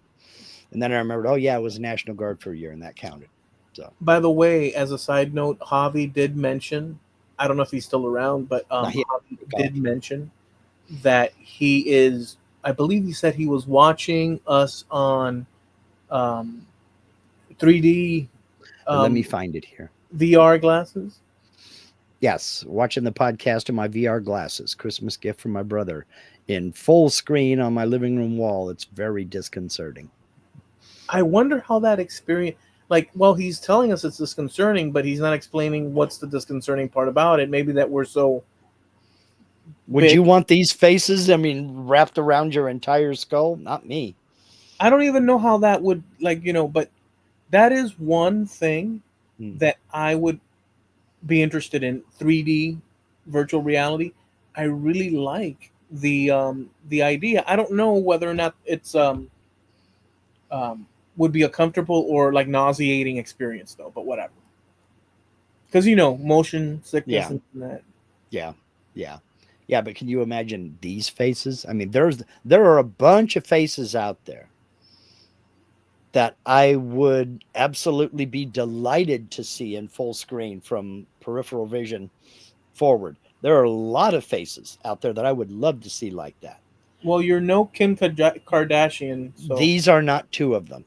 That's what I'm just getting. These are not two of them. I'm no Robert Redford, and you're no Kim Kardashian. So, Absolutely. so But see, I know my pecking order. I know the pecking order. See, that's why I don't understand about this whole body shaming thing. It's like, I know my place. I don't go to a movie and see Brad Pitt and go, "Oh great, how am I supposed to compete with that?" I can't compete with that. I know I can't compete with that. I will never look like Chris Hemsworth. I know that. So I don't even attempt to compete with that because I know I can't. I was meant to do certain things in life, and I'm going to fit into the little mold that the universe has carved out for me. And I'm going to keep plodding along doing the best I can. So, if I think that this is just me personally, this is just my opinion. Take it with as many pounds of salt as you need to. And I'll even excuse Steve from this. I think that if you honestly look at any celebrity and think that that's your competition, The celebrity is not your issue. You have other issues, and you need to talk to somebody. Isn't that something about that? I hate to say this, but isn't that something that just women do? No, because I've seen just as many men do it. Well, maybe not just as many, but I've seen men do it too. We all have our little moments of narcissism and ego. I mean, I was pissed off. I was really upset when Linda Ronstadt cut her hair. Like I had a shot, like I ever had a chance of even meeting her. I thought you meant. Oh, okay, I see. But but what I'm getting at is we all have our little moments of ego and narcissism. No, but But to think that um Mel Gibson or any celebrity is my competition, they're not my competition. I don't have to compete with that. So, yes, for a woman to look at Cindy Crawford or Tawny Katane and say, how am I supposed to compete with that? You're not. You're not supposed to compete with that. You're supposed to be the best you know how to be. You're not yeah, supposed to compete with that. but this thing about comparing is a natural human function. That's how we judge anything we do. Well, two things. One, I agree with your assessment, by the way. So this is not like, Yeah. it brought up some thoughts. Any, as far as I can think right now, I'm sure something could come up that would say the opposite. But in too many cases, everything we do, observe, think, is bouncing off of something else. Hmm. There is nothing I can think of right now. I'm sure there's something that sits solid on its own, but I don't know. Um, but everything we do is kind of sort of a comparison. So, we compare our pocketbooks from Hmm. before and after we made a big purchase. We Yeah. compare, does this suit look good on, like, just generally speaking, what Right. you're talking about, I'm not trying to, but what you're talking about is this excessive, irrational leaning that this celebrity is in any way, or you are in any way in that world of the whoever, It you I'm know. gonna use one of your examples here. Yes, you're gonna compare your pocketbook after you make a purchase, but you're not gonna compare that pocketbook to Bill Gates's. That's what I'm talking about when I say an unreal. You want to talk about unrealistic beauty standards? Unrealistic beauty standards, to me, is when you take the cream of the crop. What people have decided is just this is the epitome of beauty, and compare yourself to that and somehow think you're inferior. You can't take the ultimate and compare yourself to that because you're not going to compare. We all have our own things that makes us us. Let So I me think it's unreasonable to it's unreasonable to compare your bank statement with Bill Gates's No, bank. no, I get it. I get it. That's You fair. know. That's fair. But now let me throw something else at you, Mhm. which is hovering in this situation. You Mhm. might find it curious. It won't be as good Mhm. as watching the actual clip that I saw on various times that pops up on Facebook. Yeah. And you wouldn't necessarily be a person that's seen it, Mhm. because I don't know how many only Spanish stuff revolves around your video feed. I'm going to be honest. Ever since I started hanging around with you and gone to some of the websites you've referred to me, I'm getting referred to more and more Spanish videos. Oh, I've got more and more Spanish video. You that's fine. told me, and I don't mean to derail it. No, no. You told me about a sitcom you used to watch there in Miami, Yeah. and I don't remember what it's called. Que pasa USA? That's the one. And I looked it up, Yeah. And and that's it. I put on an episode and I turned on the closed caption so I could understand it. And brother, my suggestions was flooded with all of a sudden Spanish this and Spanish that, and I had to go. It took me months to clear all that out of there. but when you saw that episode, they speak English and Spanish in it. Yes, I did, but I didn't understand the Spanish, so I turned on the closed caption so I could follow what they were saying in Spanish. That's funny as heck. Okay, so let me share this Hmm. fully Spanish thing. There, somewhere in Mexico, Hmm. this came through my feed. Hmm. Somewhere in Mexico, a lady and her husband are being interviewed. It's not going to sound great the way I'm going to explain it because you'd have to see the seriousness in that Hmm. woman's voice.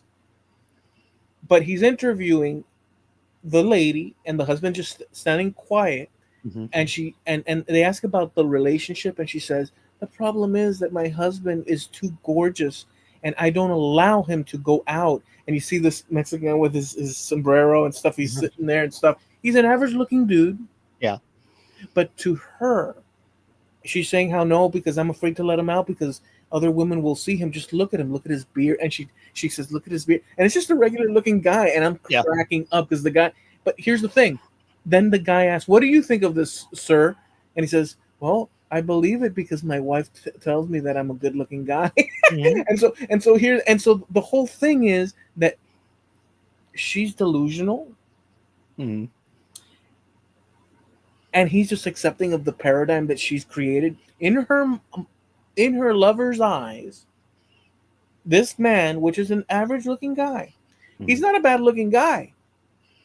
But he's Um, nothing special. but he's not Brad Pitt. He's not even the pit where Brad came out of. But but the point that I'm getting at is that in her mind, based on all the stuff that Hmm. he's the one. Hmm. He's gold. Hmm. Touch him, he steams. So be careful. Back away. And her reality is so powerful that he accepts that he's a freaking handsome freaking guy when he's a regular guy. And so in their little world thing, Hmm. they have this judgment Yeah. that parts from the no, because when love is in the air, Hmm. you know, this is bad, but I'll just so I, you know, I went out with this person, and Hmm. she was just in my mind Hmm. the bomb. But then again, I don't have these expectations either. I'm not thinking like I don't know, like everybody's like Dolly Parton and whatever. The point is that, but then I had someone make a comment where they Hmm. didn't perceive the woman the way I perceived them. Hmm. You understand? Yeah. Um, Not as great as I was perceiving it. I was like, Hmm. what? All right, you're fucking kidding. And so there's that too. Is what I guess the whole point is, that there's that too. That there's Yeah. this thing about there's more to it than just that. Whatever, you get the point. I do get the point. Now I never saw the video. I didn't see his body language, but He was while accepting. you were describing it, I couldn't help but think how much of him sitting back with his hat on and just not saying a word and just kind of being cool about it is he's just afraid that if he does leave the house, she's going to chase him down with a machete. Yeah, Because I mean, she wasn't raising red flags. She was standing on top of the house with, a fistful of flags in each fist, just yeah, shaking the hell out of them. That's one step away from fatal attraction. yeah. So I'm like, homeboy needs to haul ass, you know. Well, I mean, they look like they're, but the idea of beauty's in the eye of the beholder. I guess that's the Yes, saying. absolutely. I really think that that's true because there's other things at play. Mhm. Um, But I guess my overall point in this is that if you look at anybody and feel yourself to be inferior of that person based on appearance, I yeah, don't think that's right. I don't think that's right. You can't compare yourself to Miss America. any more than I can compare myself to Mr. Olympia era Arnold Schwarzenegger. It just ain't happening. Hell, I can't even compare myself to present day Arnold Schwarzenegger. All right. I can't compare myself to my 20 years ago me. Yeah, exactly. And Steve's got a good point here. What you see with your heart isn't always the same as what others see with their eyes. You're absolutely right about that. I agree. But my point is, these people were chosen based on their appearance. They were set up for that. They are the top level. A lot of what you're seeing when you see these people has been photoshopped or airbrushed, or they've so much makeup that they look nothing like they look like when they first wake up in the morning. So you're seeing people who have a cosmetology team that follows them everywhere they go and make sure that every hair is perfectly in place, a luxury you and I don't have, because that's their job. You Their know what job is to be jacked so you know that what my mind they can make that entrance on the stage without the shirt on, you know. my mind when you said that's a luxury we don't have, when you said Mhm, that mhm, quietly in my mind, although I went ooh, ooh, ooh, ooh, mhm. it quietly in my mind it said nor do I want, Exactly, me either. But see, because that's their job. Their entire job is to look that way. And they have to have a support system to make sure that they look that way. You know, as far as I can tell, when I comb my hair, the front looks great. I have no idea what the back looks like. I can turn my head a certain way, but I'm not the kind of person that's going to get out a hand mirror and check, because I'm not that vain. Because 99 times out of 100, I'm going to throw a baseball cap on before I walk out the door anyway.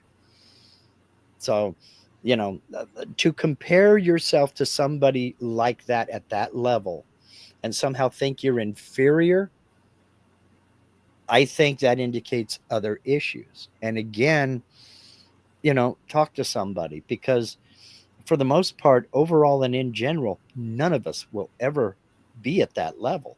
And that's okay. That's okay. All we can do is be the best us we know how to be.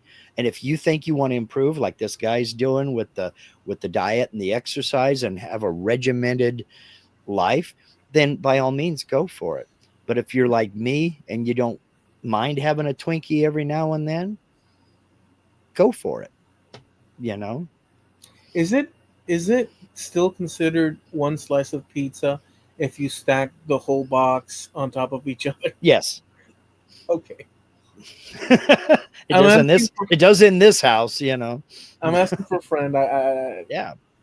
Yeah. That's yeah. So it's also a thing, Mark, where these profound Mhm. conclusions that you've arrived at, Well, you've I don't arrived at. I don't know Well, how no, profound it is, but let me finish the mhm. sentence, dude, before you go one way or the other with it. These profound uh, uh, things that you've arrived at have been arrived at. Correct me if I'm wrong. After, not that you were preening Mhm. and talcum powdering yourself, but the point is that after the journey of experience, you see context and you see things in a different way than you would True. as a kid. Because I do remember, I mean, I don't remember any specific things, but I do remember as a kid I was worried about the pimples, I was worried Yep. about this and that. And Yep. so, as a kid. I was the same way in high school, junior high and high school. When I started, I wanted to be as attractive to girls as I could, which, believe me, is not easy for a 5'7" tall beanpole. Okay. The first time I tried to go into the army, I weighed 119 pounds. And they told me to go home, put a couple bricks in my pocket, and try again. All right. So but yes, and but that is that teenage vanity of attempting to attract the opposite sex. But I also have I also have to qualify everything that I've said up to this point by saying that I'm also have the luxury of being a guy. And being a guy puts me in a different category. We are in a different category. We don't wear makeup. We don't wear all the jewelry unless you're Mr. T. We don't do, most of us, some do, but most of us don't go through 2 hour long hair salon sessions and get manicures and have the perfect name. Women go through a lot of crap in order to make themselves attractive, what they think society says is attractive. Right. In a lot of ways, most of it is not necessary. Sometimes it is. Let's just face it. Some people look better with makeup, some people look better without it, you know, especially if it's tastefully applied. But I'm not judged as harshly as women will be judged, so I have that luxury. But by the same token, I know as a guy, I'm not going to get complimented on my appearance by anybody other than my mother or my grandmother. It doesn't happen. When was the last time you go up to any guy in the street and you ask them when the last time they were complimented on their appearance by somebody other than their mother, their sister, or their grandmother? And they can tell you, if it's ever happened, they can tell you the time and day and date, the situation and where it was, because guys don't get compliments. That's it. We just don't. So I don't have that pressure. So I have that luxury to where I can sit back and say, I think women have to go through so much. I think some of it is self imposed. I think some of it is imposed by society. But I think a lot of it is just not necessary. You're not supposed to be the next Cindy Crawford. You're supposed to be the best you know how to be. And that is 63 years of cynicism and experience. Yeah, there's a lot of garbage when it comes to but then again, some people handle it, just integrate it. Mhm. Some women integrate it into their life flawlessly. Um, in terms of, like, all that with makeup and this, that, and the other, and that's their thing, and they do it without any And outrageous repercussions or ego right. problems. There's And that too, And to be fair, a good percentage of them actually like that. They like to dress up. They like to put on the makeup. They like to have their nails done and be pretty and as close to perfect as they can get it. And that's fine. That's terrific. But none of that makes you any more or less of a person, I guess is what I'm getting at. Because at the end of the day, you're still you. And if you can't be comfortable with you need to talk to somebody. Well, I You need told to you that talk one to time I somebody. went to the long time ago. I went to the uh what do you call it? Damn, I got a moth. I don't know. I hate. It's like every now and then. I guess we live in Florida. What are you gonna do?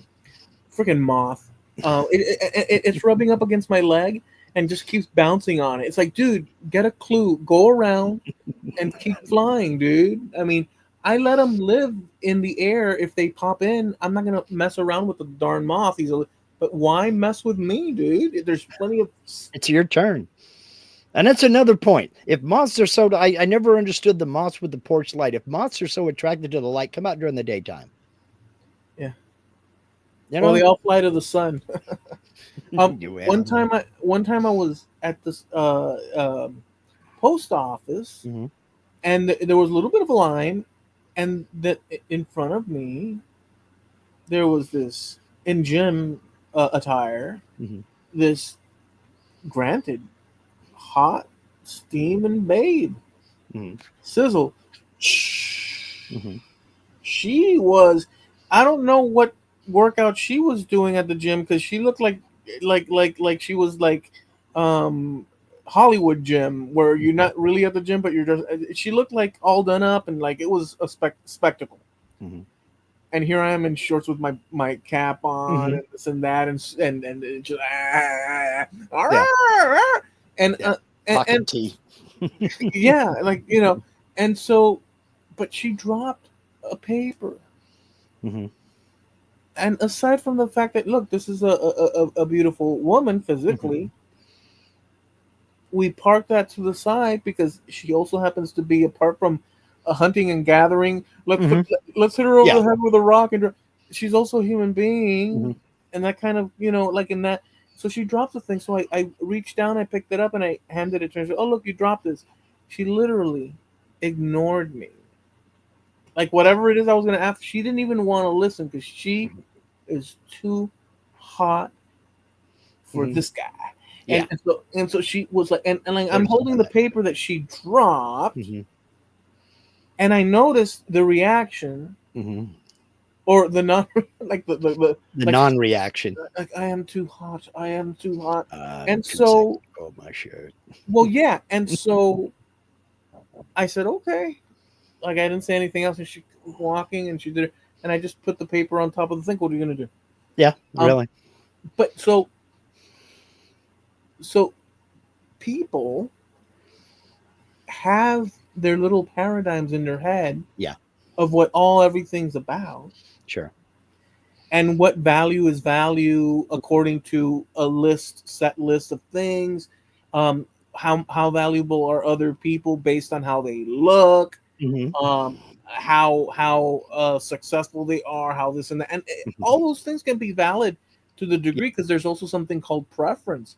sure. But when it comes to this thing about values and being brought up in a certain way, and who knows where all those things come from, partly it comes from being brought up that way and this and Hmm. that, but where I come from, human beings, regardless of how they look or Hmm. what sexual status they have in terms of Hmm. looks Yeah. or economy or anything, Hmm. are fundamentally, primarily, first observed and looked at as freaking human beings. Yeah. But some other people have other notions, Yeah. and so Yeah. that goes to the values thing that you were, or there's all sorts of this different ways of Oh, yeah. maneuvering life. There's egotistical people and there's narcissistic people all over the place like that. Yeah, I know. How dare you even attempt, to talk to me? I mean, who are you? And that kind of thing, Um, and some of that stuff can. I watched a. This was one of those compilation videos, and it just was a real brief scene. Some guy walks up. He's walking to his car in a parking lot, and there's a lady pushing a shopping cart in front of her, and she's young. She's attractive. She's got a little boy sitting in the front of the shopping cart. He's maybe two, and she's got her bags of groceries and everything. And the guy gets up. She stops at this car, and the guy's walking up behind her, and he says, "Excuse me, ma'am," and she didn't even turn around. She goes, "I have a boyfriend." Uh, And he says, "Oh, okay. Just want to let you know you got a flat tire." And she looked over. She did. There was a flat tire on the car. And she turns to, "Oh, will you help me change it?" And he says, "Nah, just call your boyfriend." And he keeps going. Kind of that instant karma kind of thing. But it was also a response to the way she didn't even acknowledge his presence, other than to just say, "I have a boyfriend." Like that was automatically what yeah, he was after. And it's like, well, who the hell do you think you are? yeah, Uh, there's narcissism and ego involved with, I mean, we all have it to a certain point. You have to, otherwise you're going to end up looking like a troglodyte, you know? yeah. It doesn't matter how appealing a person is. Hmm. In my judgment, Hmm. it matters that they're appealing, because you're like, that's appealing. Hmm. She's appealing. It matters at that point. But in the context of personality, attitude, values in the mix, Yeah. um, that appearance thing takes a back seat. Yeah.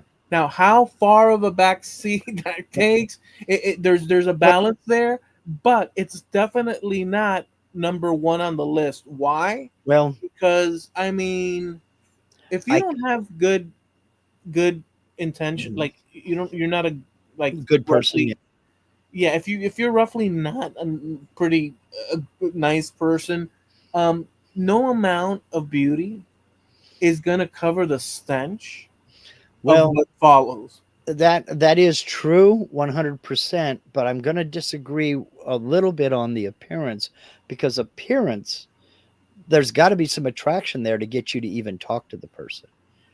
I said that, but it's far down the list. Well, no, but see, I think it's first on the list, because if you're not attracted to the person, chances are you're less likely to even strike up a conversation, unless you're stuck together next to them in the line at the post office or something like that, and just strike up a Yeah, but you're conversation. thinking about But initial.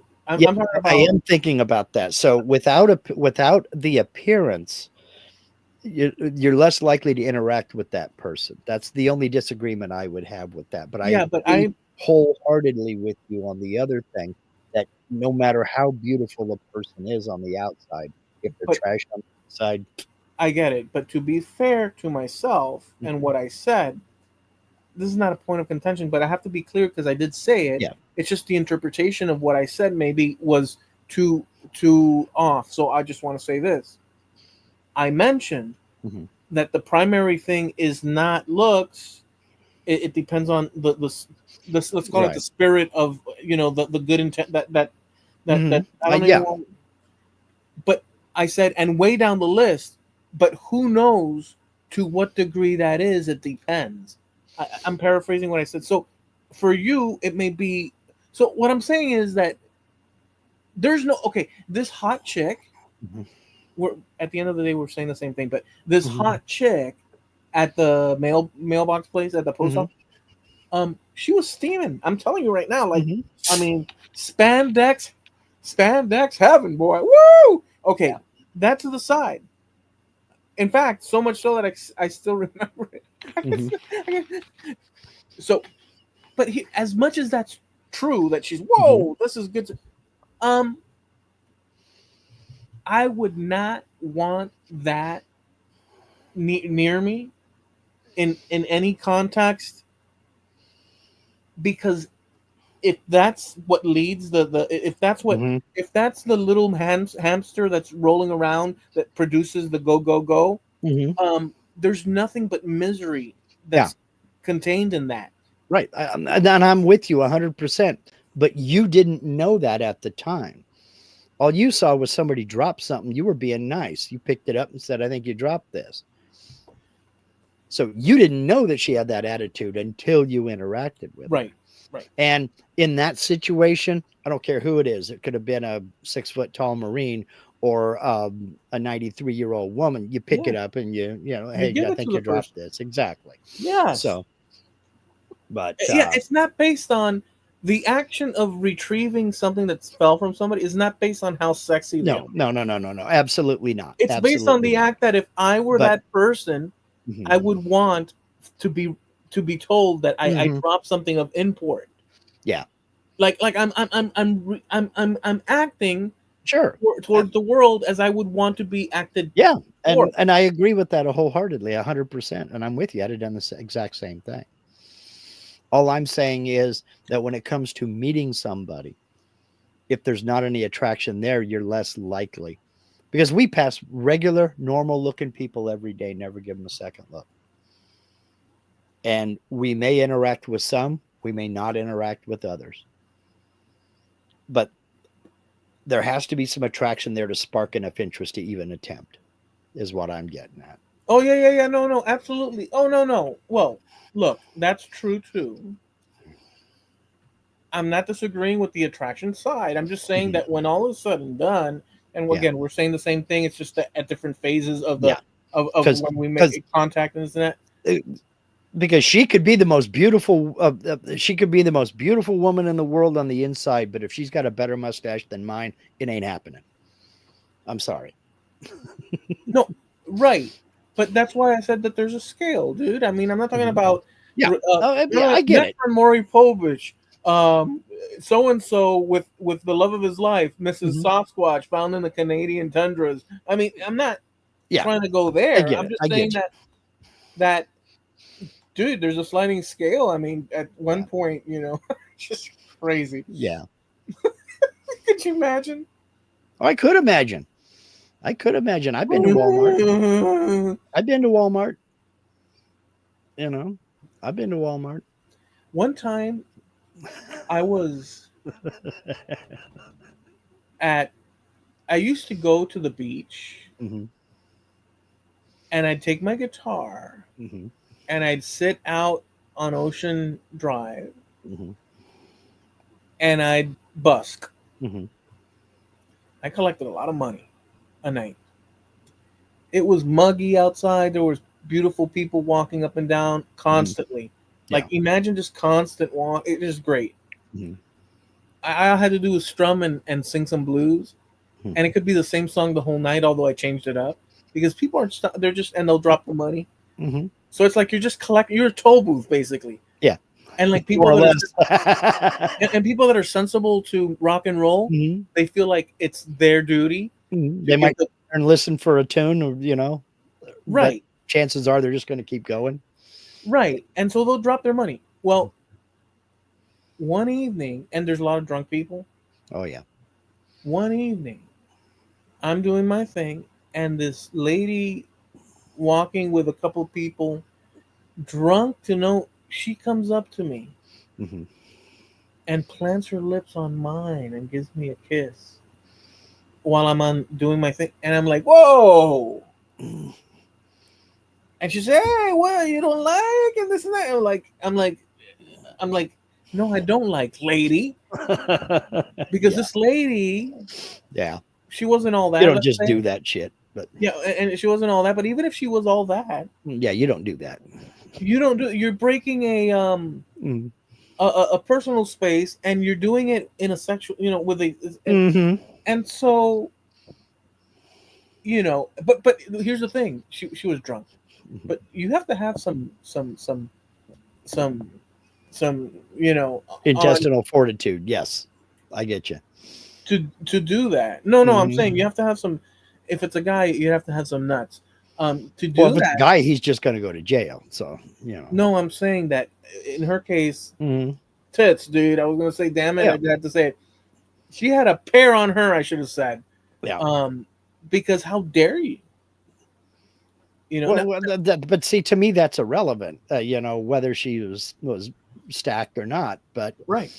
you No, you didn't get my point. I'm saying if it were a guy making a transgression, mhm. you got a pair of balls on you, Yeah. son. How Mhm. dare you? But in this case, I couldn't say that. I'd have to say, Right. lady. Intestinal fortitude. Yeah, that's where I. No, I was saying. Oh, Yeah, I get it. I get it. I get it. I okay. get it. I was I trying to just didn't save want. you. I was trying Oh, to save you, and you kept going back to it. no, because I don't. The point is that, yeah, it doesn't matter whether but for a woman to do that, Mhm. Well, that's she was because drunk. there's no consequences for a woman Well, if she there's was to that. do that. That's true. There's no consequences. Like I said, if you'd have done that to her, whether you were drunk or not, you'd have been in jail. Oh yeah, That's just all there is to it, you know. yeah. It's just incredible, But incredible. it's But what it's like to be a guy. yeah, we just get the And snotty and and end. and and I have to back up and regroup because I did get a compliment. So I have to back up on that. Oh, good. Hmm. So um, whatever. I guess we're kind of in the same ballpark with all these things because Yeah. there's obviously the looks, but there's also this thing about a little bit of humanity or this or that. I don't know. I don't know Yeah. what you would call it. Well, Empathy, character, dignity, well, I think scruples. you hit the nail on the head just by saying humanity. Yeah, Because at the end of the day, that's all we are, and that's all we've got. We've got each other, and that's all all we've got, really. right. You know, I mean, unless you want to be one of these people that take off up to Alaska and go live on 100 acres out in the middle of nowhere and be, you know, at one with the polar bears. In which case, if that turns you on, go for it. But we've got each other, and that's about all. And another thing to consider is I think you should just be nice to everybody because you never know that little old guy in the baseball cap that says World War II vet may have been the biggest badass you've ever seen. Yeah, You know, you never know. So just kind of be nice to everybody, man. Not yeah, that anything's going to happen, but I mean, total respect on that part. I mean, you got to have respect for somebody who stormed the beaches back in the World War II. You got to have respect for somebody who went through more hell than I'll ever go through in my lifetime. I have to have the respect anyway. And again, you never know who that person was. So, well, um, we've ordered society across time, mhm, be it through religious life plus mhm, informing, what do you call it, legal mhm, laws and this and that. Society has evolved to have a certain baseline standard that most people agree with. And, mhm, the reason we can say that with some confidence is that a guy in Miami talking to a guy in Oregon can many times agree to these basic fundamentals, even though we're separated by 3,000 miles of distance. And I'm mhm, sure if we talk to a guy from Canada or a guy from or a gal from France or whatever, they'll have similar. I mean, mhm. it seems like humanity has come to the agreement of some sort of baseline Yeah. ways, but Mhm. not everyone, is on that page. But they have to be aware that there's some standard that Yeah. they're just not observing, and so they'll go ahead and treat people like crap for whoever knows what reason. And Mhm. and people do treat others like crap every now and again, regardless of being aware of the standard, because it depends on. I don't know. I hit my toe on the stool, and now I'm Or pissed, and I screamed at the guy walking across the street. Who knows? or just a pattern of trying to be the alpha dog in every group. It doesn't matter, you've got that guy in line behind you in the grocery store who thinks that he's in charge no matter what. Yeah. But Oh, dude. Talking about grocery store. This is a side thing, but I I just got. go ahead. No, you go ahead. You go ahead. Go I ahead. was going to address something. Somebody's asked me a personal question here. Where to go? Jeff, the Dutchman's Woodshack, is asking how come I'm not on John's uh, live streams anymore. It's nothing to do with anything other than just simple scheduling conflicts. When I have time and I see that he's live, I pop in, but I don't have the time to go be on his lives anymore and go attend them as much as I used to. And he doesn't have as many live streams as he used to. So it's nothing but scheduling conflicts. There's no animosity or friction between John and I, none at all. In fact, I'm one of his channel members. So okay, sorry, had to address that because it was going to go away, and I didn't know if Jeff was going to be around for very long. So you mentioned something about lines or this or that, and I kind of got lost in the weeds here, or in this side. Yeah, in the supermarket line, yeah. But I saw a video, Mhm, which is a little bit of a departure, but whatever. mhm, Clip. It's these Facebook clip things. mhm. And in the video they set it up, and maybe it's all bull crap. Here's Snow Crusher. I don't know that Snow Crusher was here when I mentioned him No, he earlier. popped in. He popped in after you went. Okay, so he doesn't even know what I mentioned. So we'll just leave him Mhm, curious over it if he is or not. But I'll mention this. mhm, This kind of goes to the previous thing that with Snow Crusher that he could make a point.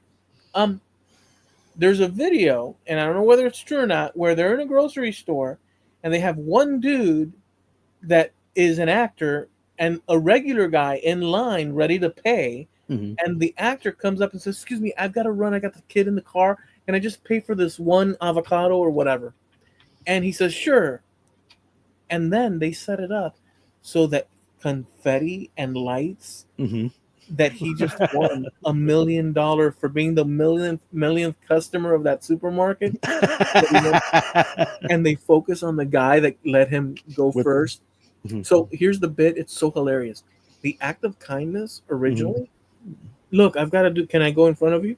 Turns into, Mark, in the face of the guy that let him, it turns into this. One guy goes like this, look, because they did it to a few guys. One guy goes like this, like saying, this is life, isn't it? Typical. Yeah, Yeah. typical. Like one Just guy just, bloody typical. the another guy is like this crap face, Mhm. like the you. And so the act of kindness went so far until they realized that their act ruined the Screwed opportunity. them. Yeah. It's hilarious, dude. Mm. It's hilarious. Now I don't know. This is where Snow Crusher could come in. Maybe it's all a setup and they're all actors and stuff. So I get that. But I did mention something similar, Snow Well, Crusher, at the beginning of the show, and I did mention your name. So maybe your ears got hot when I did that. Do you know that? um, Do you know that saying, Mark? Ears got yeah, hot when your somebody ears talked. are burning. Yeah. Yeah. Um, there was a show here in the States called Candid Camera I where remember. they would do things like that. It was back in the 60s. And then there was another show in the UK. I don't know if it came over to Canadian TV or not. Canadian TV, they do get a few more of the British shows than we get here in the States. And I don't remember what it was called, but they would do things like that. There'd be a guy walking down the street, and there'd be a woman, an old lady, sweeping the sidewalk, and the guy would walk past her, and she'd take the broom and swat the guy in the ass and go back to sweeping, you know. And the guy'd spin around and look at her. And one dude, you remember the Marlboro Man? Yep. This dude looked like the Marlboro Man. He didn't have the cowboy hat on, but I mean, he had the hair impeccably placed and then the mustache trim nice and pretty and everything. This dude was styling. He's strutting down the street and she swats him on the butt with the broom and he spins completely around facing her. And she stops and she looks at him and she's kind of stopped sweeping and then she picks up her broom and she takes a step forward and he takes a step back. The next thing you know, she's chasing him down the street with the broom. Friggin' hilarious. It may have been one of those shows, something similar to that, Yeah. because I've seen him do things like that. I just like the irony in the person's face because they did so you know there's a saying, Mark, No good deed goes unpunished. that one. Yeah. And I've been witness to occasions of that Mm-hmm. sufficient to say that that's partly true, Mm-hmm. where your goodwill, by the way, no one is goodwill all the time. No. Just like nobody is, well, that I'm aware of, ill-willed all the time, but that could be discussed. Yeah. Maybe there is a person out there or many that Mm-hmm. are, but in general, there's spectrums occurring in people's behaviors and their ability to, be kind and this and that, depending on mood and all this and Mm-hmm. that. But no good deed goes unpunished seems like enough of a truism for me to say that one can be used in conversation as as reasonable because Mm-hmm. I've seen it in action. I've Mm-hmm. seen it in action, dude. Yeah. Try to be a nice guy and you end up getting the short end of the stick. Yep. Yeah. Yep. Yeah. Oh yeah. Oh yeah. Well, Oh yeah. it's I don't know. It depends on what it is. I mean, I'll still hold the door for people and at the convenience store. Doesn't matter if it's a man or a woman or something like that. It just, I'll still continue to do that because I was taught to be polite. You Those be are polite in a civilized society, and that's all. those are reminders, Mhm. like you've mentioned. And those reminders, as simple and tiny of an act it Mhm. may be, that you open the door for a guy or gal Mhm. based on humanity. Yeah. That small act, little acts like that across humanity, in my opinion, makes for good behavior. Um, Yeah. it's better than if those acts didn't exist. Mhm. Because everybody be a downright terrible freaking heel. Yeah. I mean, Yeah. if you took no kindness towards others, Hmm. offered them none at all, Yeah. what kind of freaking? We might as well go. I mean, there's something to be said about society, at Yeah. large. You know, Well, I, I don't know, man. Half the time, I think we're all headed for a robot acting society because we go out of our way not to deal with people. We can order food online, we can pay with our ATM cards online, and then go pick it up and never talk to a soul. It's ready for us. When we walk in the door, it's right there. That's my name. There's my bag. Go. We can do that. We can have groceries delivered. You know, we can do all this stuff when we come up with ways to not have to deal with people all the time. And I think people are forgetting how to act civil towards other people. using that as a stepping stone for all you people out there, Mark, Lindsay, everybody. Just a question to keep in mind to see what you say, see what you think, and if you have an answer or some. Mm-hmm. Mark and everybody, have you ever been depersoned by someone? Depersoned. I'll define depersoned. I just pulled that one. It's when I'm using it as a descriptor, but let's define it so you it's when you're out and about in your world, Mark, Mm-hmm. and an interaction you in an interaction out and about, maybe a store, maybe who knows where, you realize that the person is not accounting for you as an individual. Instead, you can see in the interaction that they are basically checked out from you as a person. You're just another number. You're Mm-hmm. just a stumbling block, etc. You're depersoned, Yes. in a sense. Have you? Yes, I have. Um, uh, by, well, I can't say two people because the first time there was more than one of them, but I wasn't alone in this. That's half of basic training right there for the military is you are stripped of your individuality. You are part of the team, but you are not an individual. You as an individual don't matter. The team matters. I'm not saying, okay, that's saying it wrong. You do matter, but they're going to strip you of your individuality and teach you how to do things their way and working with the team because you're not going to succeed by yourself. You only succeed when your team succeeds. So you are stripped of your individuality there. The other time was dealing with one particular mortgage lender. This was during my real estate career. And I've told you about him before in that I said that I have made business decisions based on how somebody treats the wait staff. Yeah. It was the same guy.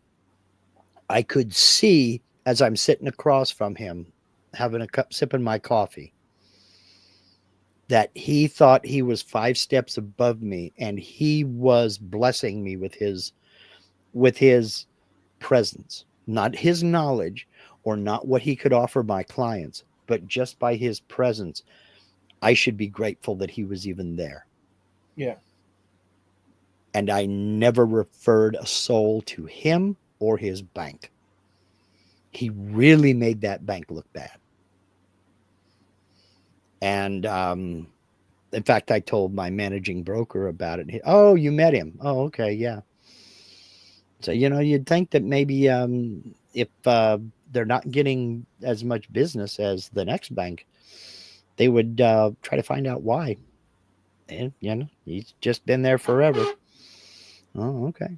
I mean, Uh, there's people like that, and so it's basically that. And those are good examples. well, the thing to remember is there's always going to be somebody taller than you. There's always going to be somebody fatter than you. There's always going to be somebody thinner than you. There's always going to be somebody prettier than you. You're always going to be prettier than other people. But that's what makes us individuals, and that's what makes us us. Right.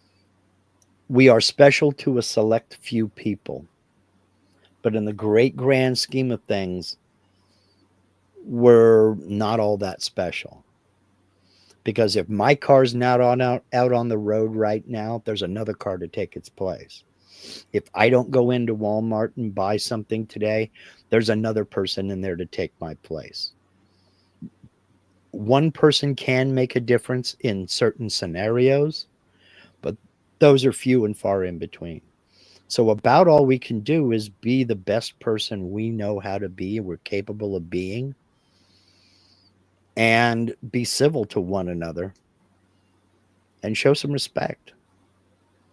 You know, I don't Yeah. know what's going on in your life, so if I bump into you at the grocery store, it's going to be, hey, how you doing? That kind of a thing. Right. There's common courtesy and there's common respect, and Yeah. that's I all there agree. is to it. I agree. I think that's a good place to land. Okay. I think that sums up the at least this part of the whole night. It's the common respect and such and all that you just mentioned. Yeah. Yeah. Did anybody, by the way, before we go, did anybody have a did anybody agree or yeah, agree that they had been depersoned in the past? Well, let's see. Jim Dockwell says, I hate dealing with people. Being in the hospitality business was the wrong choice. If it's free, they pig out. If it's clean, they mess it up. Leave lights on, doors open, splash everything all over, including food on walls and doors. Wow. He's going on a rant about a very detailed experience. My buddy owned 5 Subway stores. Jim owed the stories he told. Yeah. True. I mean, I've been in hospitality, I've been in food and beverage, I've been in retail sales. I've had more careers than Carter's had a little Liverpool. How's that for an old reference?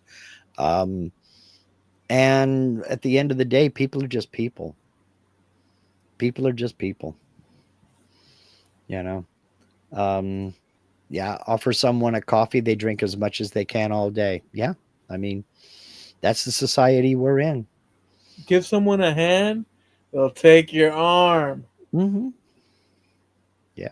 There's a lot of those like that. So just be nice to folks. So, yep, yep, I agree. It's time to land this plane. All right.